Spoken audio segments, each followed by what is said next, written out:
Alrighty, well, it's 2:46. We're going to get started today. I'd like to welcome you to Effective Approaches for Service Coordinators with Families. My name is John Garzinczyk. I'm a reentry coordinator with ODRC, Office of Reentry, and I'd like to welcome you to this meeting. We got two great presenters here today, but I guess a couple housekeeping announcements before I turn this presentation over to them. Please, if you can, make sure that your cameras are disabled for this presentation and that you are muted. If you do have any questions for the presenters, please put them in the chat function. We'll go ahead and get to those throughout the presentation, and possibly at the end, we'll just see how many questions you have just regarding that and how officially will address that. But also, too, just to let you know that this presentation is going to be recorded. It's currently recorded, and it'll be on the Building Bridges YouTube channel. So once again, I'd like to welcome you to Effective Approaches for Service Coordinators with Coordination with Families. I'd like to welcome Elisha Cangelosi, the Executive Director of Ohio Family Children First, and her teammate, Colleen Tucker, Assistant Executive Director of Ohio Family and Children First. Ladies. Thank you so much, John. Can everybody hear me okay? Let's do a quick sound check from my colleagues here to nod or let me know. Yes. Okay, John says yes. So thank you, those in the chat too. So before we get started, I just want to briefly introduce myself and my colleague who's here with me today, Colleen Tucker. I'm actually going to let Colleen go first and kind of tell you a little bit about her background and her role here at Ohio Family and Children First at the state. Colleen? Thank you, Elisha.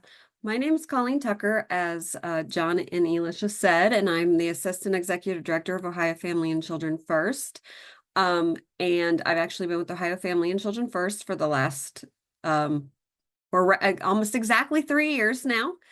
In this role, I not only support Elisha and everything she needs me to do all of our project management operations work, but I also oversee our 3 regional coordinators that serve the 88 local family and children first councils.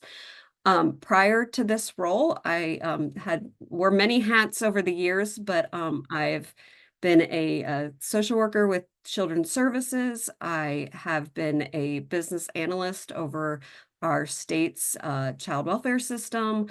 And then most recently, before I came to this role, I was over our foster care and residential licensing with the Department of Job and Family Services. Elisha? Thanks, Colleen. So we're really, really fortunate, in case you can't tell, to have Colleen on the team here. My name's Elisha Cangelosi, like John and Colleen said, and I am the Executive Director of Ohio Family and Children First. I, too, have been in this role just about 3 years. Colleen and I kind of arrived on the scene at the same time. We really love the work of the Family and Children First councils. And I always say a little bit about my background is I am a licensed independent clinician, so I have much experience practicing in that space. So as a therapist and with kids specifically and families, but then also came to government and children's services about halfway through my career. I've been doing this about 26 years now. It's hard to believe, and really fell in love with child welfare. And now in the FCFC world, I really feel like I get to kind of blend all of those things into one area. And also Colleen and I are also working on some of the placement work, which sometimes also overlaps with our FCFC. So we're just going to get into it here. Don't worry if some of you have not heard of FCFCs. I did just see an FCFC hop on, I believe. So we've got some experts in the room with us. And we're going to start with an overview, just so you guys know kind of the lay of the land. So we want to just, level set. So again, our FCFC that just joined, it's going to be repetitive for them, obviously, to hear some of this. But for some of you, it may be new, so we don't want to make assumptions. We're going to get into kind of how the state funds the FCFCs and what's local and what the focus of that is with service coordination, which is our topic today. But then we're going to end with some cool examples that Colleen's going to share of some specific work happening with our local FCFCs and the reentry community. So hopefully that will spark some creativity in this room, and we are totally open to questions. So Colleen and I do this presentation a lot, so you're not going to throw us off if you decide to ask a question in the middle of our presentation. Feel free. You can put them in the chat. You can come off mute and let us know, or you can save them for the end. So I always like to do that at the beginning. I don't know about you, but I'd like to know what a class or what a conference session is going to look like. So that's what we're going to do today. Colleen, next slide. All right.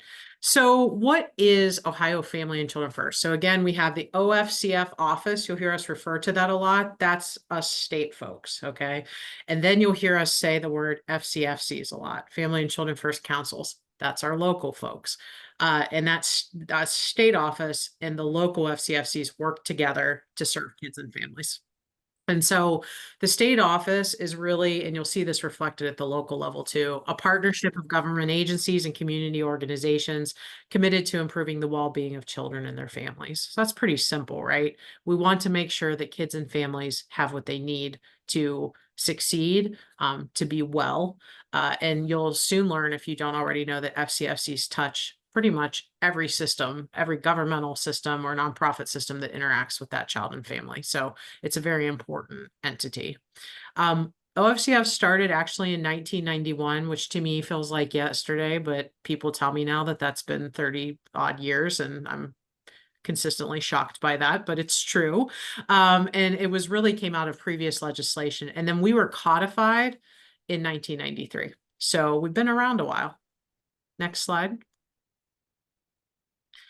So we exist solely in statute, which I don't know if anybody's into knowing the difference between rule and statute. Usually it's us state people that get really excited about that, not necessarily anybody else, but we are only in the Ohio Revised Code at this point.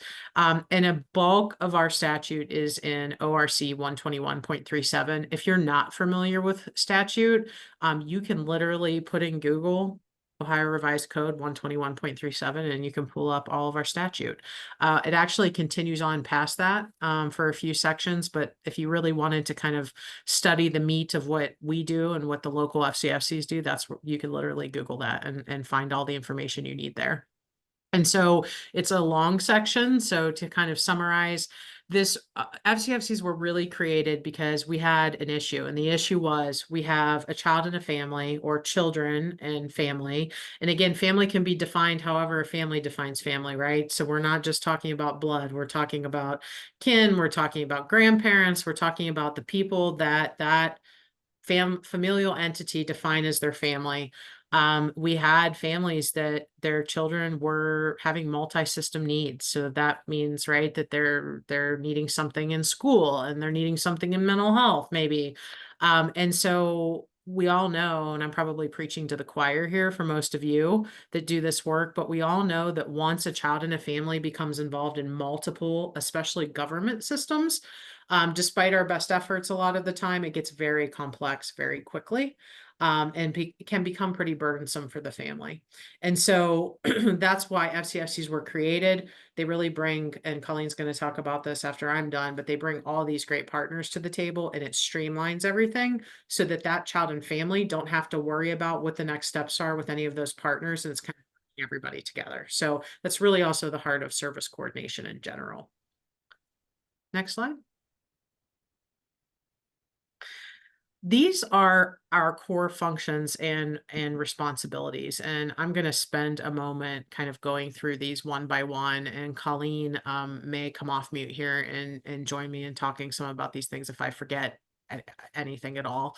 But we really have 4 core functions and responsibilities that you all will want to be aware of, because it's really going to inform you. If you're sitting there, for example, and I did not poll the room on everyone's backgrounds, you can feel free to leave it in the chat if you like and your experience. But when we looked at kind of the attendee list for this conference and we presented last year, one of the main questions that we know we get is, one, where do I find my local FCFC? So we're going to go through that and tell you how to do that. But also, what would be the right kind of case? You know, what's the situation? What can they do to help? If I'm working on reentry in my community and I want to make sure that my kids and families have what they need, the people that I'm working with. So these are really the 4 core areas. I think this is one of those things, this triangle, if you take nothing else away from this other than where to find your local FCFC or the state office, I think this triangle is a really good visual for you, and I'm going to go through it. So around the outside of the triangle, you see things in a bluish purple, depending on what your screen looks like. And so we're going to start at the top because I think it's the most important thing that we do in social services in general, and that is engaging and empowering families. So we strongly believe in the work of FCFCs, as I'm sure many of you also believe in your own positions and jobs, that if we can't engage and empower the family, we've already failed. So that is so important. We need to be meeting families where they're at. We need to talk with them about what they need. We need to not come in with preconceived notions as helping professionals that we know what they need, and that we're going to tell them what they need. Instead, we really want to be engaging with them, and they become the central component of that wraparound team, we call it, or even if we're just wraparound as an evidence-based program, but we can also do evidence-informed service coordination. And that really puts that family at the center. And I think Nikki's on here and she's an expert in wraparound. So she can chime in the chat or later if she wants to, or if any other FCFCs are on the call. But that is central to everything we do. And so then moving down from there, building community capacity. So we're not just interested in what we call kind of the boots on the ground micro level with kids and families. We're also interested in looking at systems. And by systems, what I mean is what's needed in our local community, what's needed across the state. And so that FCFC brings together all the partners that Colleen's about to talk about here in a moment.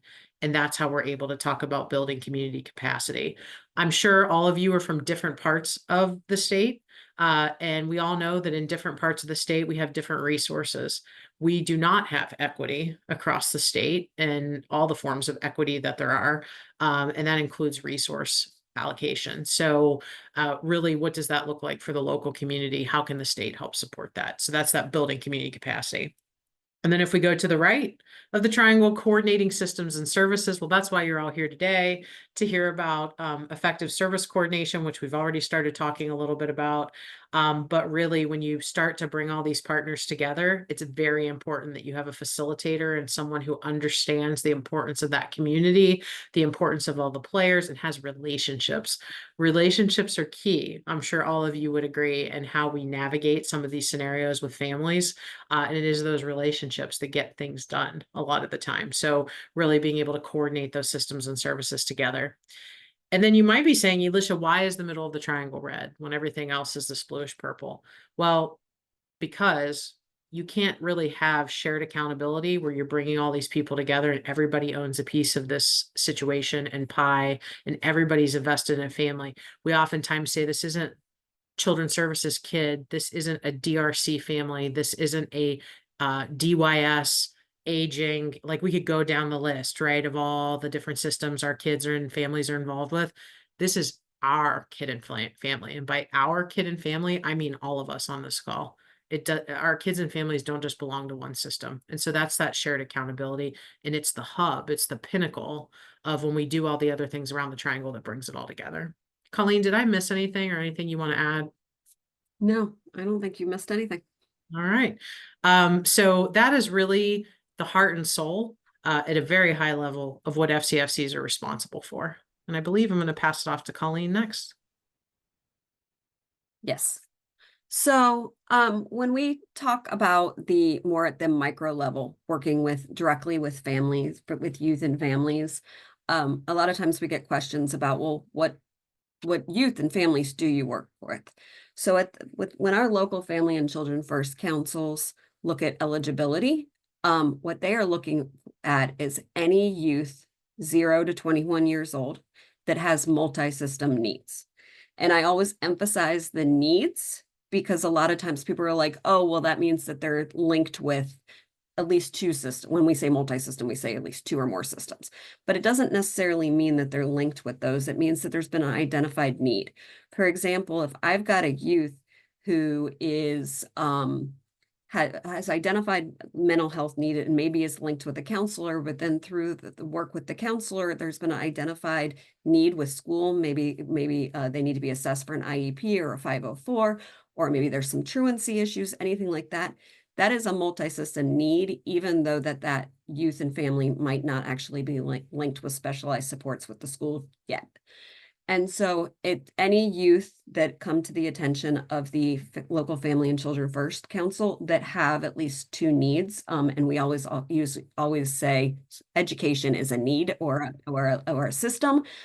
So that's one system right there, because almost every youth, depending on age, but 3 or 5 and up, is linked with the school system.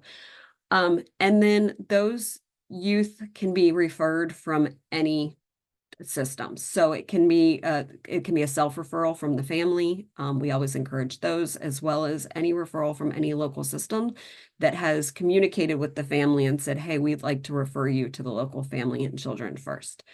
And really what that local and family children first and that service coordinator or wraparound facilitator that Elisha mentioned are really doing is saying to that family and that youth, you have these unidentified needs, and it's not fair to ask you to have to reach out to the school and reach out to a mental health provider and reach out to the juvenile court if your youth's involved with juvenile court and any other system. It's really bringing all those individuals together and coordinating and facilitating those conversations so that the approach to meeting that youth and families needs is streamlined. So I mentioned they have to be multi-system need, and there has to be caregiver consent. So this is not a forced program or support to provide to youth and families the caregiver, and that could be biological caregiver, foster, adoptive caregiver, kinship caregiver, whoever is seen as the caregiver of that youth does need to sign a release of information and give consent to participation.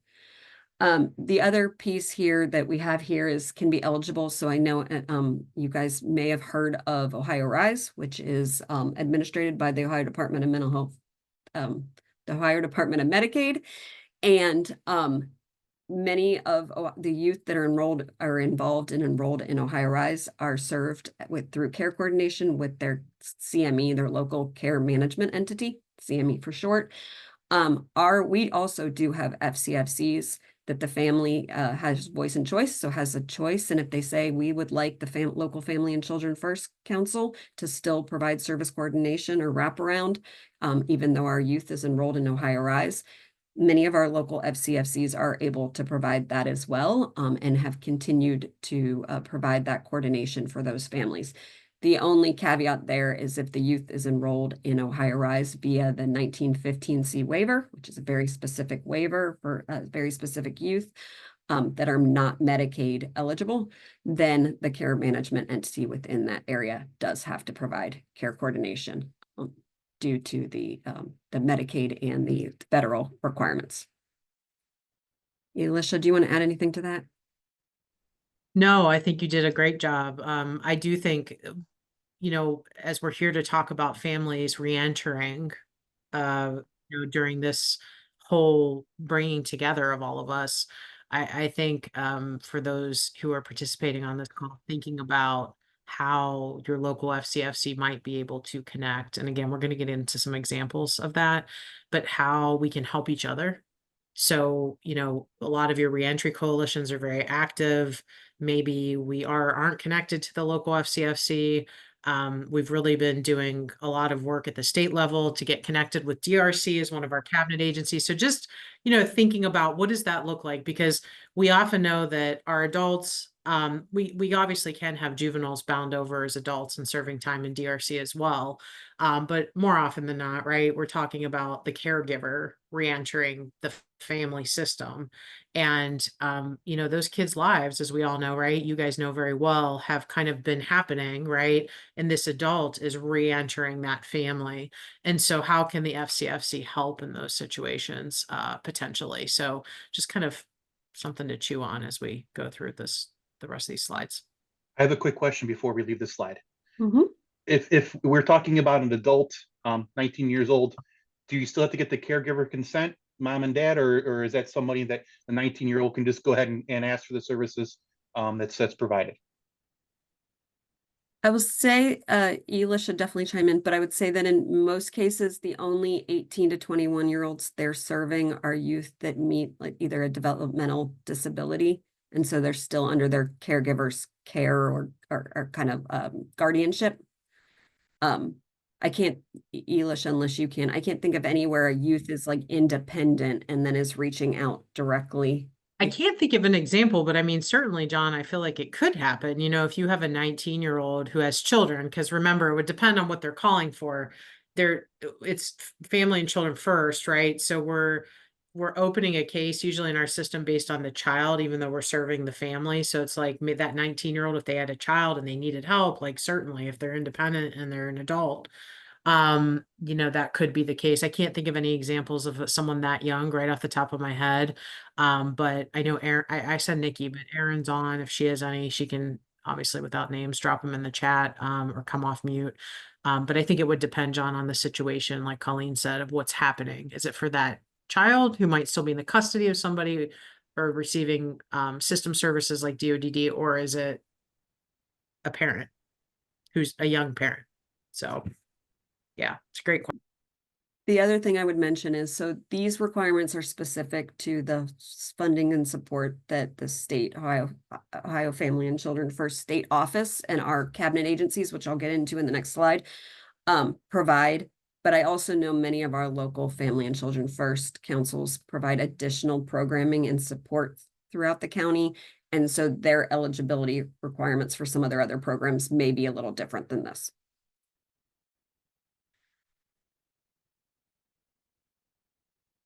So I know when Elisha went through the triangle, a lot of that triangle is specific to the local council, local family and children first councils, and what those responsibilities are.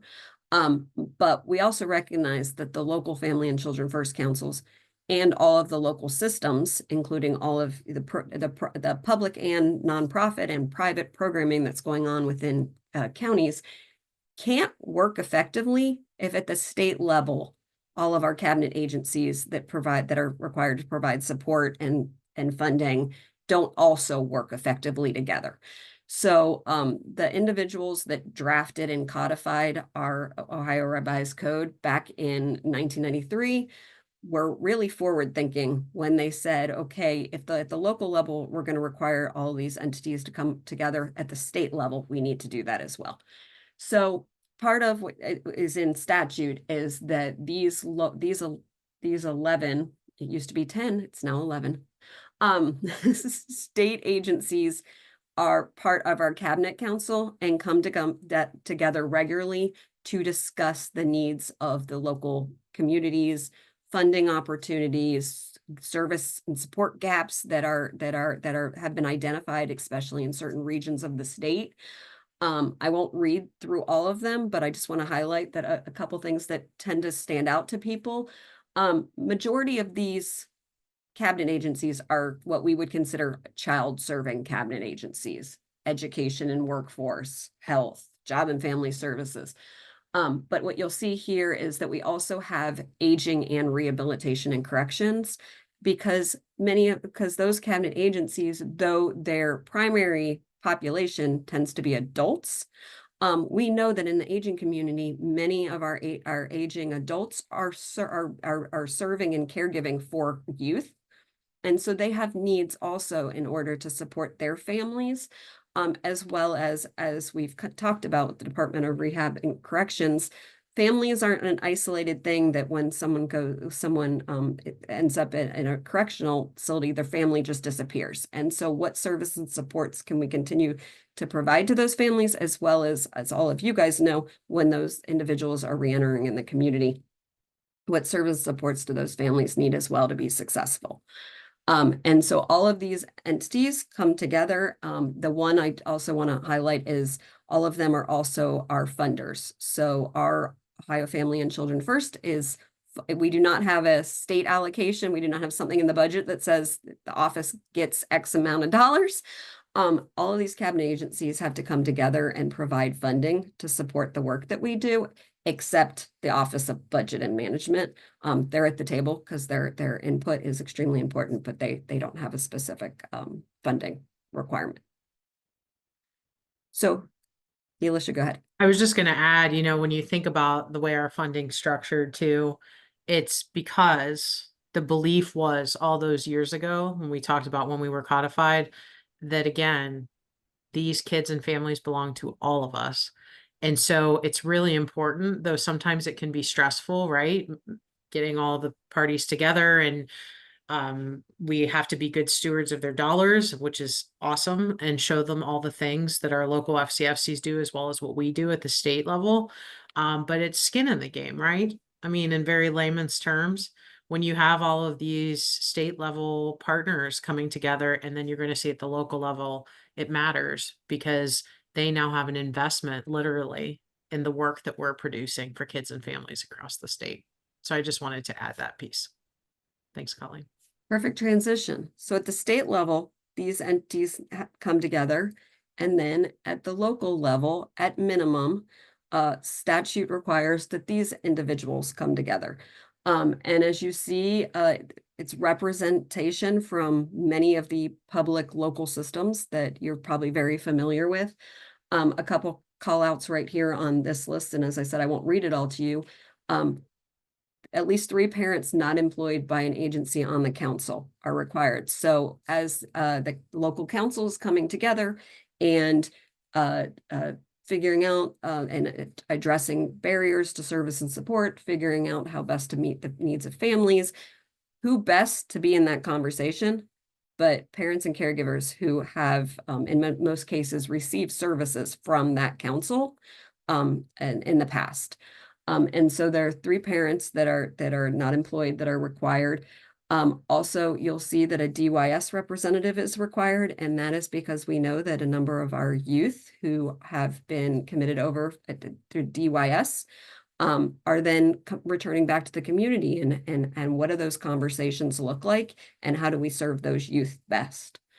And then also a profit agency representative. So though most of our councils have even more than one nonprofit at the table, they're required to have at least one nonprofit provider at the table as a representative to talk about the service supports available or missing in their community.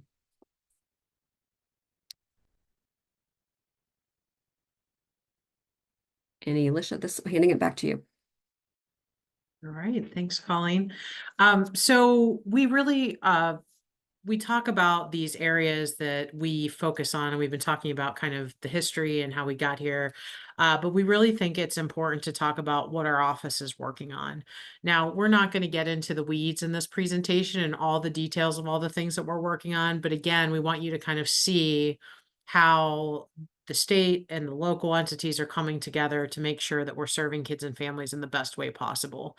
And so in the last biennium, so for those of you that maybe aren't as familiar with the way the state works, we're always in a 2-year budget cycle. We're all planning right now for the next biennium, which will be state fiscal year 26 and 27.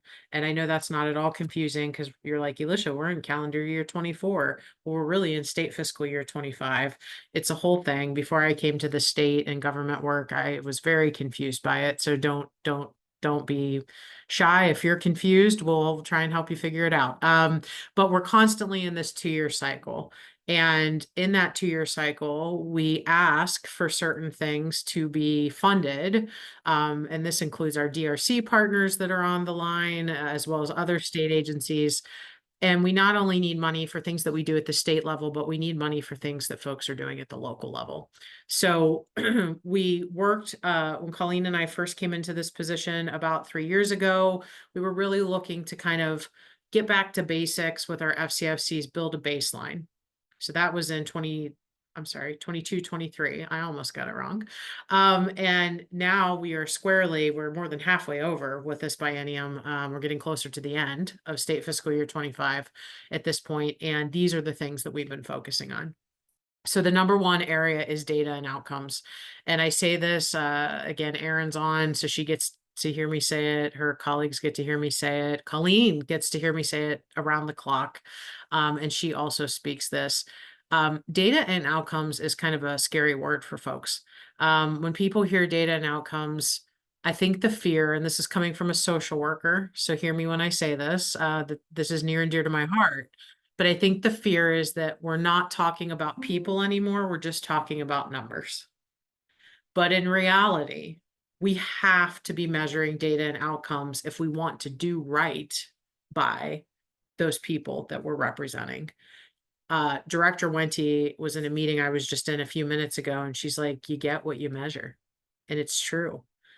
You get the things that you measure, and the things that you're not measuring, we sometimes don't get.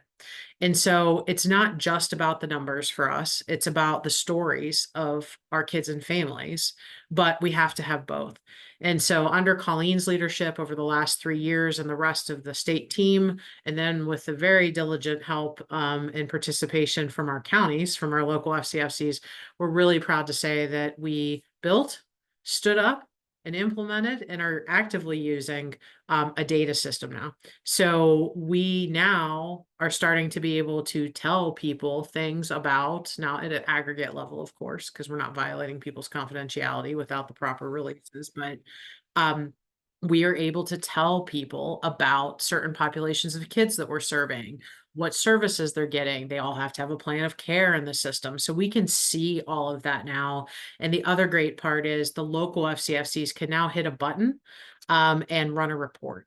So this is all progress for us. It's you know, from the counties that really get in there and really use it, which everybody has to be giving us data. We have a few counties that have very robust data systems that they had paid for and built before we built our system.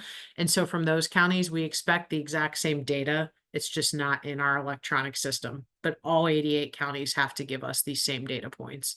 And that's because we have to be able to talk about these things. We have to be able to look at, I always tell my team, it's not a gotcha game. It's about being able to look at where we're doing well, where we need to improve.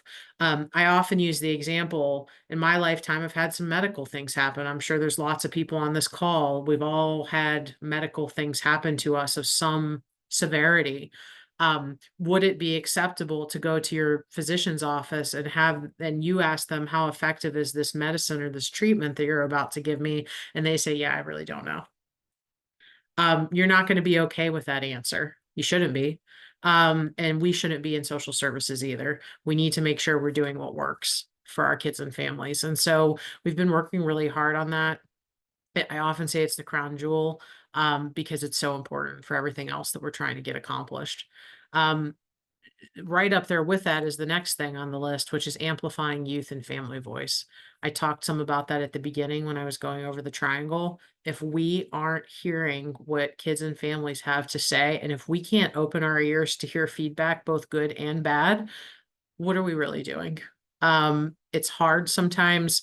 I feel like the field has never been more exhausted. All of you on this call, probably that resonates. I think coming out of the pandemic, we are an exhausted bunch because I feel like people have never needed us more than they do right now. And I mean all people, incarcerated people, people that aren't incarcerated, children, adults. People need us more than ever, and we're tired, right? We've been through all those things too. But we got to keep going. We have to listen to feedback. We have to raise their voices up. We have to be their advocate. And we have to make sure that we're then taking that feedback. This is one of my big pet peeves. We can't ask families and kids for their feedback and then not take it and do something with it. So, because there's nothing worse, right, than being given up. I call them faux options. Like, here, give me feedback, and then I'm not going to use it. That doesn't feel good to us, and it doesn't feel good to kids and families. So how do we make sure we're doing that? Statewide consistency of practice, that's a big government word for just making sure that we're all kind of operating in a similar fashion. You know, counties have the local ability to do different things, like Colleen was talking about. We give very little money from the state to our local FCFCs, and we're working on that, and we're asking for more. Again, we got an increase last biennium, but we're gonna ask again. But it's just getting that baseline, like we were talking about, continuing to make sure with workforce and all the things, turnover happening, that people are trained and that we have people moving in the same direction. And then defining upstream work. So the FCFCs, if anybody on the phone is familiar, we're often pulled in a bunch of different directions. So like Colleen said, the age runs the gamut. Locals have their own priorities. The state wants different things. And I often feel like our FCFCs are kind of like Gumby. If any of you are old enough to know who Gumby was, he's like this stretchy guy that gets pulled and like you could stretch him out in different directions. And sometimes we feel like Gumby, but that's because we are the experts at so many different areas of our system of care. And really, we need to be in all these different spaces oftentimes, but we're oftentimes not resourced exactly like we need to be. So one of the things that we've been talking about with our FCFCs, and Governor DeWine is also very supportive of this. If you hear him in any of his State of the States or other opportunities where he speaks, we got to get ahead of the 8 ball. We got to go upstream. We have to intervene sooner. And that's what the national data shows us. The earlier you can intervene with a child and a family, the better off your outcomes will be. So I know it's probably really hard for those of you that are, I mean, like, you know, we think of DRC. I often talk about child welfare kids being deep end. Well, DRC's even, you know, several steps down the line deeper than that. But and so it's hard. I always tell my team, like, there's always a kid in family, like, you know, the further you go downstream, you have this rope and there's a kid in the family at the end of it, but they get harder and harder to see because you're so far down there, they're so far away. But I always like to remind folks there's still a kid in a family or a person at the end of that rope. And even though we're all the way downstream, it's the things that we can, some of us that are in this upstream work can do way, way, way earlier that will help drive down your numbers in the DRC, in the incarceration rates. It will help families come together in healthier ways. And then at a very person by person level, we know that the research shows that the earlier we can support a human being with the things that they need, then we don't end up in situations oftentimes with residential treatment, you know, prison, homelessness, all of those outcomes that all of us are working so hard to alleviate. The more we can get upstream, the more we can help prevent some of those things. So we're very invested in that. Colleen and the team are, again, with the local partners, leading a lot of strategic planning work around this area. So we could really talk for probably 4 hours just about that. But you didn't come here just to hear about that. So we're going to keep going. All right. And Colleen's going to talk about a pocket of funding that we give out, which I think you all will find interesting and could be helpful for your populations. So 4 of our cabinet agencies pool funding together. So it is not all 11 that I showed you in that previous slide, but 4 of our cabinet agencies, Job and Family Services, Mental Health and Addiction Services, Developmental Disabilities, and Youth Services. Even though this should probably say Job and Family Services / Department of Children and Youth, because now the money is carried over to the different department, but they pull funding every year to fund family-centered service and supports. And the big thing here is it funds non-clinical service and supports that are FCFCs working with families and their local team have identified that youth and family need. So it can run the gamut. I don't have it on the slide, but it can run the gamut anywhere from funding service coordination, mentoring, parent advocacy, respite for families that need it. There's a list of services and supports that can be funded.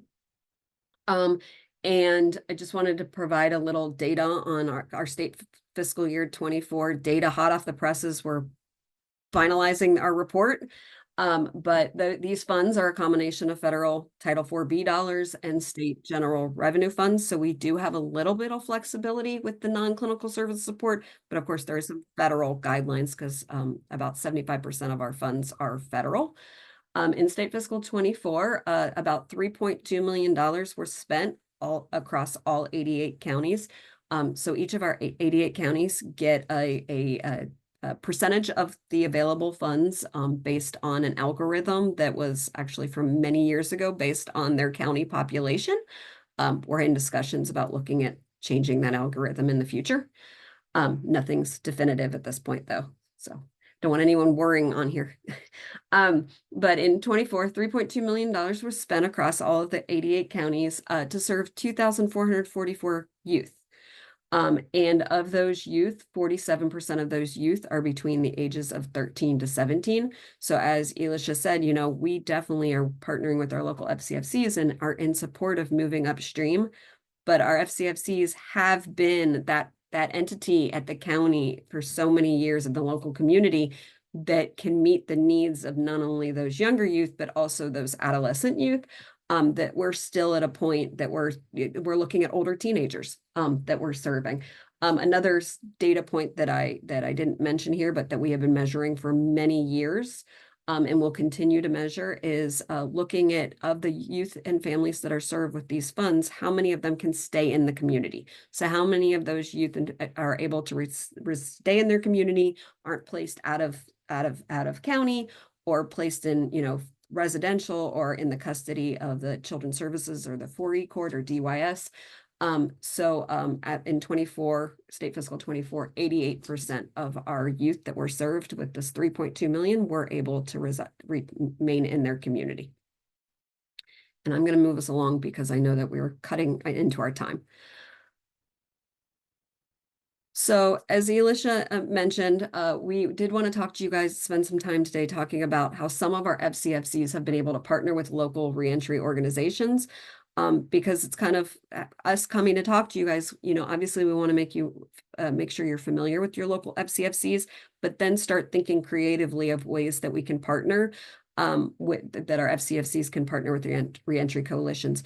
About almost, Elisha, was about a year ago, almost, I want to say like 10 months ago, we actually had our friends within the this work come and talk to our local FCFCs and talk to them about how can they partner. So we've been having these conversations back and forth, because we really do see value in working with families, whether the youth, whether the individual is reentering or whether that individual is staying incarcerated, but those local youth and families have a need. So I've talked to a number of councils, and here's some examples that they've given, and then Elisha, definitely please chime in. So a couple of our councils reported that they have their local reentry coalitions as members of their council. So as I mentioned, statute does require certain members, and reentry coalition isn't necessarily dictated as a member, but they can expand their membership based on identified organizations and entities. And so a number of them have invited their reentry coalition to actually be a member on the council. Other councils have, they may not be members, but they've invited their coalition to come and attend council meetings and even give presentations or answer questions about the reentry coalition, as well as ask the coalition representatives, how can we best partner? What do you need from us? Our local family and children first councils are experts in engaging and empowering families. So sometimes it's that skill set that they bring on how to identify and engage with families and get them to the table, as well as how to get the other local system partners to the table when a need is identified. And then in at least 2 counties, the council director is now part of the actual local reentry coalition. So now sits on the coalition so that they have that two-way communication and that opportunity for partnership. In a few counties, the council and coalition have also partnered to set up a simulation training for local county agencies. And when I heard about this, I know one of these happened in the spring. Another one happened in the summer, and I believe one is happening, another one in January in a different county, where they actually are doing a simulation for local county agencies on what it looks like when an individual is leaving DRC or a correctional and re-entering the community, and all the different hurdles that individual and that family have to go through for that individual and that family to kind of stabilize in the community and meet their needs. And I have gotten a lot of great feedback from the 2 counties that have already completed this training on what value not only the system partners saw, but also what those council members were like. This eye-opening. And then the last thing here on this list is coalitions have also made referrals directly to the councils when a family has been identified. So there's an identified need. As I mentioned earlier, anyone can make a referral. The only recommendation we make is let the family know you're making the referral so that they don't just get a cold call from some individual and are like, who are you and what are you going to do for my family? But so some of our coalitions have been making referrals to our councils for families that they've identified that are in need when the youth has at least one multi-system need identified. Elisha? Did a great job, Colleen. I think, you know, one of the things, I'm sure you all know Reba. I know Reba's here in this room with us right now.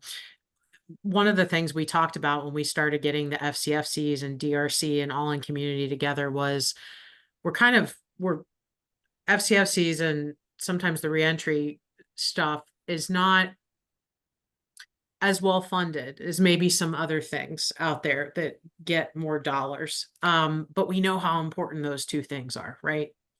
And so we started to talk about, well, when you're bringing two groups together that maybe there isn't a lot of funding to go around, but there's in-kind things, right, that we can do for each other and help each other out with. And so I was challenged, I know, to think about ways that these things we could benefit each other. And I wanted to share some of those things with you. So one of the things that Reba and I talked about, I know way back when, and Colleen was about, what Colleen was just saying, that sometimes it's just having, again, relationships, having those people at the table. And maybe some of you are really good with, like, who to go to in your community to get X, like housing, food, basic needs met. And maybe that FCFC could benefit from having you at the table because you know how to access some of those things. And then we, the FCFC, can benefit you by understanding the system of care and understanding all these governmental entities and being able to navigate some of those hurdles that we face, again, when kids and families are presented with complex systems and when they have complex needs. So that's just another example where it doesn't have to be money. I mean, money's great. If I'm sure there are FCFCs that would be like, yes, please, if there's a grant opportunity, if there's funding available, please consider us. And I'm not saying that isn't fantastic and vice versa, but I think there are ways we can support each other that aren't necessarily just all about funding. Because I think the one thing, we have lots of things in common, I believe, with all of you, but we all want, again, what's best for our local communities and our kids and families and adults. We want them to thrive. So any way that we can do that together, we want to link arms with you and we want to do that. So with that being said, I think that's our last actual physical slide. We wanted to leave 10 minutes or so for questions, 15 minutes. I also dropped in the chat while Colleen was presenting how to find your local FCFC link. So if you click on that, there's a map, it's by county. Don't let all the dots on the map throw you off. Like, just go find a county that you're looking for. You can type it in, you can click on the map. It's a state website, so sometimes it's a little glitchy, but it's all there. And our team goes through and updates those pretty routinely. Now, people do kind of come and go. So if for some reason you reach out and you're getting a bounce back, or it's not working, or you reach out and you don't hear back, that's where I believe on the next slide, no, actually it's not, but Colleen can drop, or one of us can drop in the chat, our OFCF state mailbox, so that you guys can email us if you're running into any problems accessing people. So I will stop there and open up the floor. I've kind of been monitoring the chat and I haven't seen anything. Ronnie left a great comment about collective responsibility for our kids and families. So thank you, Ronnie. And then if anybody has questions.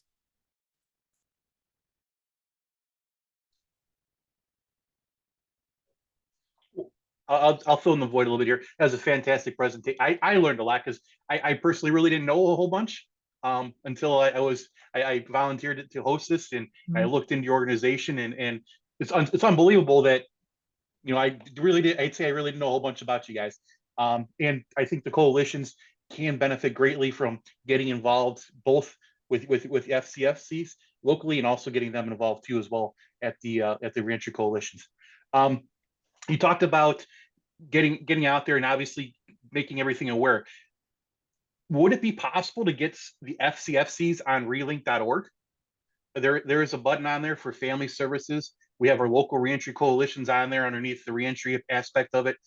Once again, it's just getting that word out. You mentioned data. I love data. I'm a data-driven person, and you don't get what you measure unless you know what you're measuring. Fantastic statement. That I think might benefit you guys greatly by just getting the word out and being able to collaborate with other organizations and getting people to really know what you guys have to offer. Just a suggestion. Absolutely. And I mean, I think Colleen and I would probably want to learn even more about Relink so we could fully understand so that we can be a resource. I think I'm going to tell you the challenge first, and then I'm going to tell you yes, but here's the challenge. When we talked about funding, and we didn't want to spend the whole time talking about this, but this is great if any of you are advocating. I'm not talking to state staff here, so not John, but necessarily, but those of you out in the community that can do things like this. One of the things that we know is we get very little money. And the money has to come through all the cabinet agencies like we talked about, and then we give very little money out to the locals. And so what that kind of translates into, John, is that some of our local communities can only afford to pay somebody 10 hours a week. We're giving them about 30,000 a year. So from the state. So we all know $30,000 doesn't cover hardly anything at this point of a salary in most geographic locations. So again, we're asking for more money in the budget. That's our hope that we can increase that again, but we have a long way to go. So any kind of we just need to be careful. I'm always sensitive to the fact that we don't want to overwhelm those FCFCs that don't have somebody full-time or that do have somebody full-time, but there's, they might have a wait list. There might be other things going on. But yeah, I think all of that being said, just kind of as I guess, setting the stage of like what we're dealing with from a baseline level.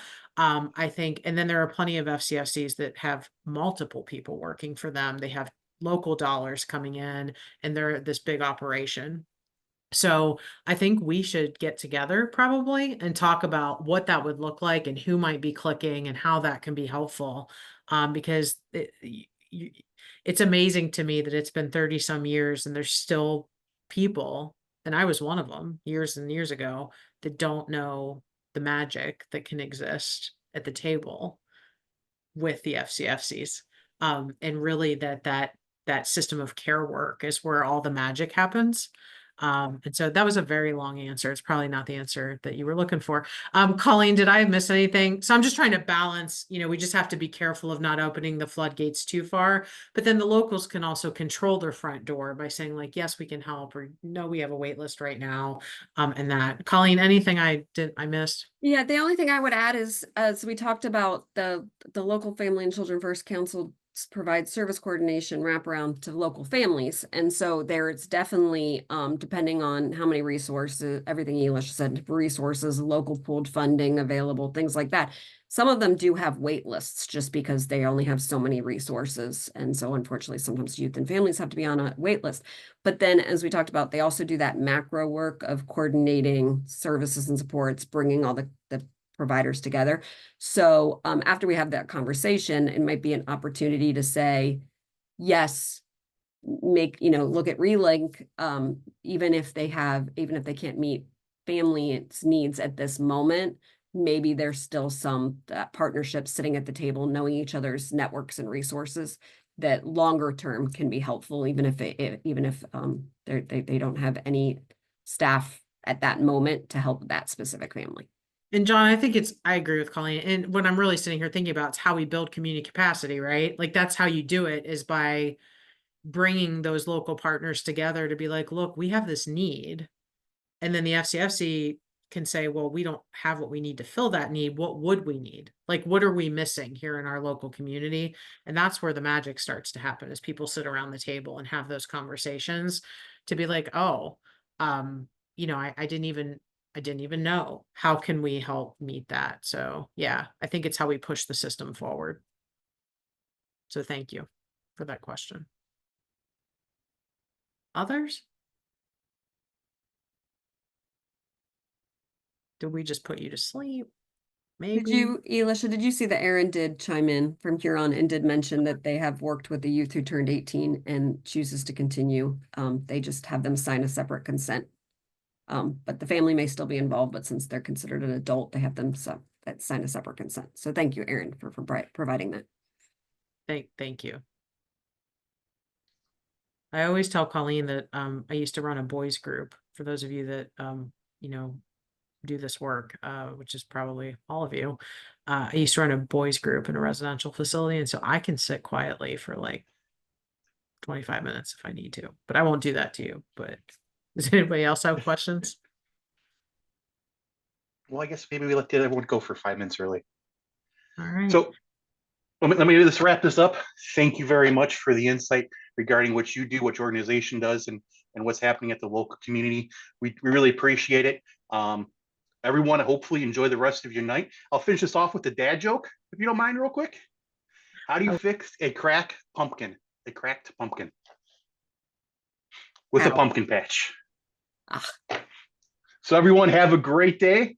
Hopefully you enjoy your second day in person. And with that, have a great night. Thanks all.